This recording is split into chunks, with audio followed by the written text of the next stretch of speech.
करती हूँ। आज मैं लेकर आई हूँ छत्तीसगढ़ के कुछ इम्पोर्टेंट क्वेश्चन जो छत्तीसगढ़ से रिलेटेड ऑब्जेक्टिव क्वेश्चन हैं।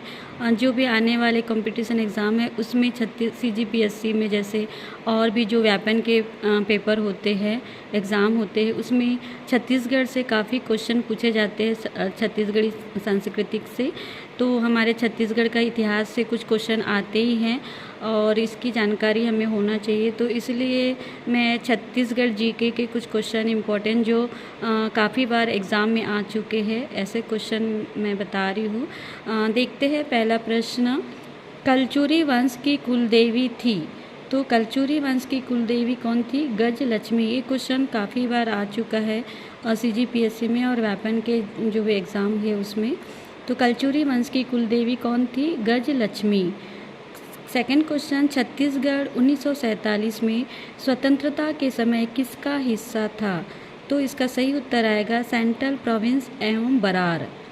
छत्तीसगढ़ 1947 में स्वतंत्रता के पहले किसका हिस्सा था? सेंट्रल प्रोविंस एवं बरार का। तीसरा क्वेश्चन है, गुरु घासीदास के पुत्र का क्या नाम था? तो इसका सही उत्तर आएगा बालक दास। क्वेश्चन नंबर 4, सर्वप्रथम छत्तीसगढ़ में कितनी तहसीलें गठित की गई थी? तो पहले 3 तहसीलें गठित की गई थी, रायपुर, रतनपुर व धमतरी। ये क्वेश्चन भी काफ़ी बार आ चुका है। क्वेश्चन नंबर 5, छत्तीसगढ़ शब्द का सर्वप्रथम उपयोग साहित्य में किसने किया था? तो छत्तीसगढ़ शब्द का सर्वप्रथम साहित्य में प्रयोग किया था दलपत राम साव ने। ये क्वेश्चन बहुत बार पूछा जाता है और काफ़ी इम्पोर्टेंट क्वेश्चन है। क्वेश्चन नंबर 6, 10 दिसंबर 1857 को ब्रिटिश शासन ने वीर नारायण सिंह को रायपुर के किस स्थान पर सार्वजनिक फांसी दी थी? तो जयस्तंभ चौक में वीर नारायण सिंह को फांसी दी गई थी। ये भी CGPSC में पूछा गया, काफ़ी बार ये प्रश्न है, काफ़ी इम्पोर्टेंट क्वेश्चन है। क्वेश्चन नंबर 7, बस्तर में 1876 को हुआ मुरिया विद्रोह किस राजा के कार्यकाल में हुआ था? तो ये भैरमदेव राजा के कार्यकाल में हुआ था। ये भी इम्पोर्टेंट क्वेश्चन है। क्वेश्चन नंबर 8, राजा अपीलक किस राजवंश के शासक थे? तो सही उत्तर आएगा सातवाहन वंश के शासक थे। क्वेश्चन नंबर 9, छिंदक नागवंश की राज सत्ता कहाँ थी? तो छिंदक नागवंश की राज सत्ता बस्तर में थी। ये भी इम्पोर्टेंट क्वेश्चन है। क्वेश्चन नंबर 10, छत्तीसगढ़ को ब्रिटिश संरक्षण व्यवहारिक रूप से सन 1818 ईस्वी में प्राप्त हुआ था। छत्तीसगढ़ का प्रथम प्रशासकीय अधीक्षक निम्न में से किस अंग्रेज अधिकारी को बनाया गया था? तो सही उत्तर आएगा कैप्टन एडमंड। ये भी इम्पोर्टेंट क्वेश्चन है, ये बहुत बार आ चुका है। क्वेश्चन नंबर 11, मराठा शासनकाल में मादक द्रव्य पर लगने वाले कर का नाम क्या था? तो कलाली कहा जाता था। मराठा शासनकाल में जो मादक द्रव्य पर जो कर लगता था, टैक्स, उसको कलाली कहा जाता था। क्वेश्चन नंबर 12, छत्तीसगढ़ में मराठा ब्रिटिश काल में प्रमुख आयात निर्यात कर था। तो ये कौन सा कर था? सायर। कर मीन्स वही टैक्स जो देते थे छत्तीसगढ़ में मराठा ब्रिटिश काल में आयात और निर्यात पर जो कर लगता था उसको क्या कहा जाता था? सायर। क्वेश्चन नंबर 13, किस मराठा शासक ने छत्तीसगढ़ में सती प्रथा उन्मूलन हेतु सन 1831 में आदेश पारित किया था? तो रघुजी तृतीय ने आदेश पारित किया था। क्वेश्चन नंबर 14, सरकारी दस्तावेज में छत्तीसगढ़ शब्द का उल्लेख प्रथम बार कब हुआ था? तो ये 1795 के रायपुर गजेटियर में छत्तीसगढ़ शब्द का प्रथम बार उल्लेख हुआ था। क्वेश्चन नंबर 15, छत्तीसगढ़ में भूमि व्यवस्था के क्षेत्र में मराठों ने कौन सी नई प्रथा आरंभ की थी? तो तालकदारी क्षेत्र व्यवस्था आरंभ की थी। क्वेश्चन नंबर 16, विद्या मंदिर योजना का श्री गणेश किसने किया था? तो सही उत्तर आएगा पंडित रविशंकर शुक्ल ने। क्वेश्चन नंबर 17, 1920 में BNC मिल की हड़ताल का सफल नेतृत्व किसने किया था? ये 1920 में BNC मिल की हड़ताल का सफल नेतृत्व किया था ठाकुर प्यारेलाल सिंह ने। ये BNC मिल जो है ये बंगाल कॉटन मिल के नाम से भी जाना जाता है और ये राजनांदगांव में है और ये CGPSC में क्वेश्चन काफ़ी बार पूछा गया है, तो इम्पोर्टेंट क्वेश्चन है। क्वेश्चन नंबर 18, सन 1818 से 1830 के ब्रिटिश छत्तीसगढ़ का अंतिम ब्रिटिश अधीक्षक कौन था? Captain Crawford. क्वेश्चन नंबर 19, सन 1090 में राजा गोपाल देव ने किस मंदिर का निर्माण करवाया था? तो इन्होंने किया था भोरमदेव मंदिर। भोरमदेव मंदिर काफ़ी प्रसिद्ध है छत्तीसगढ़ में, तो ये इसका निर्माण गोपाल देव ने करवाया था 1090 में। क्वेश्चन नंबर 20, कलचुरी और मराठों की प्राचीन राजधानी का गौरव प्राप्त है। तो ये गौरव प्राप्त है रतनपुर को।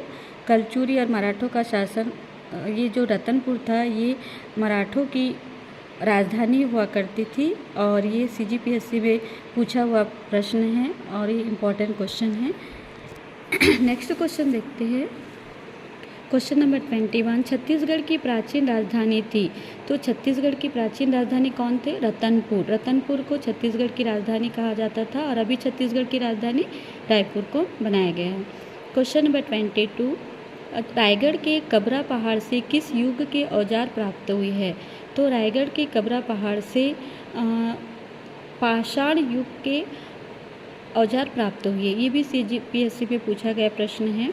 चीनी यात्री फैनसोंग छत्तीसगढ़ में किस राजवंश के समय आए थे? तो ये पांडु राजवंश के समय आए थे। ये भी इम्पोर्टेंट क्वेश्चन है। क्वेश्चन नंबर 24, बिलासपुर के तालागांव की काल पुरुष प्रतिमा का निर्माण किस राजवंश द्वारा किया गया था?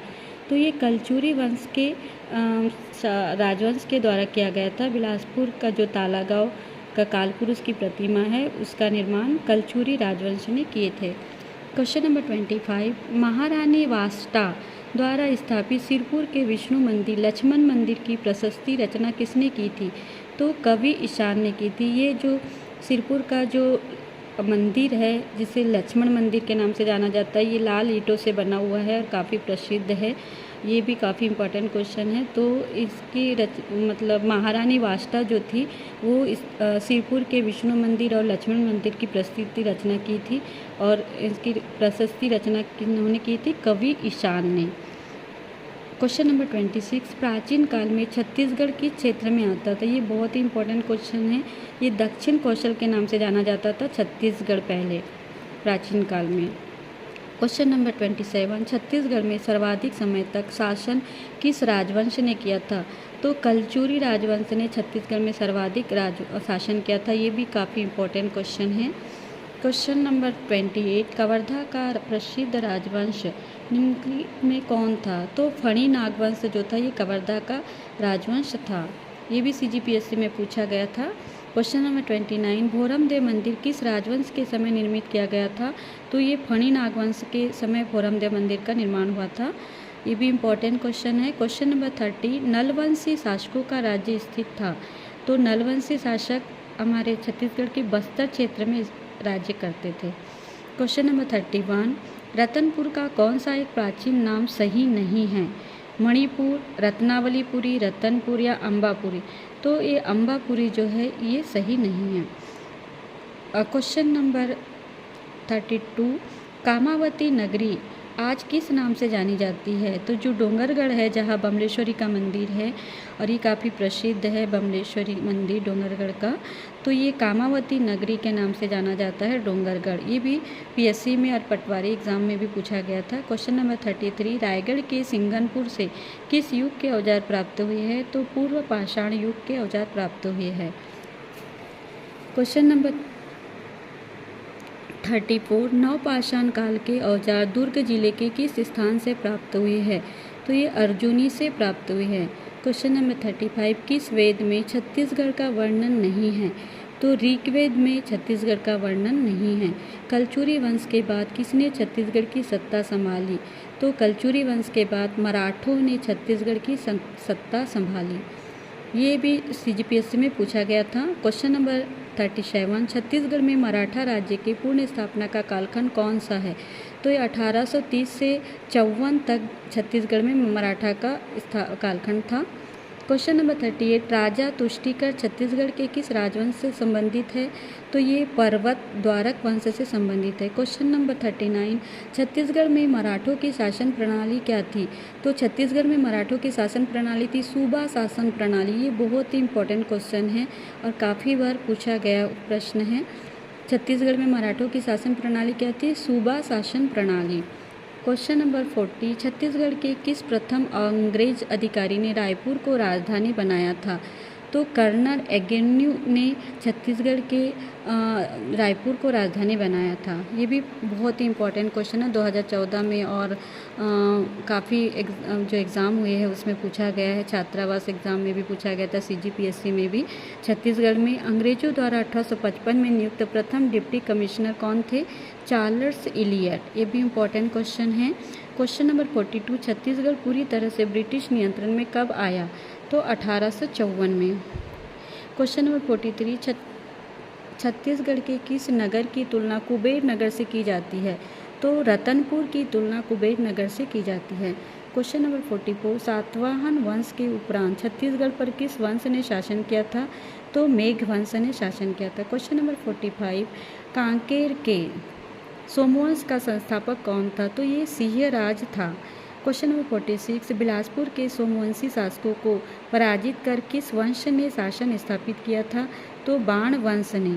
तो ये थे कुछ छत्तीसगढ़ के इम्पॉर्टेंट क्वेश्चन जो जीके मतलब छत्तीसगढ़ जीके के क्वेश्चन हैं, और ये काफ़ी इम्पॉर्टेंट क्वेश्चन हैं। आने वाले जो भी प्रतियोगिता है, कंपटीशन एग्ज़ाम है, उसमें हेल्पफुल होंगे।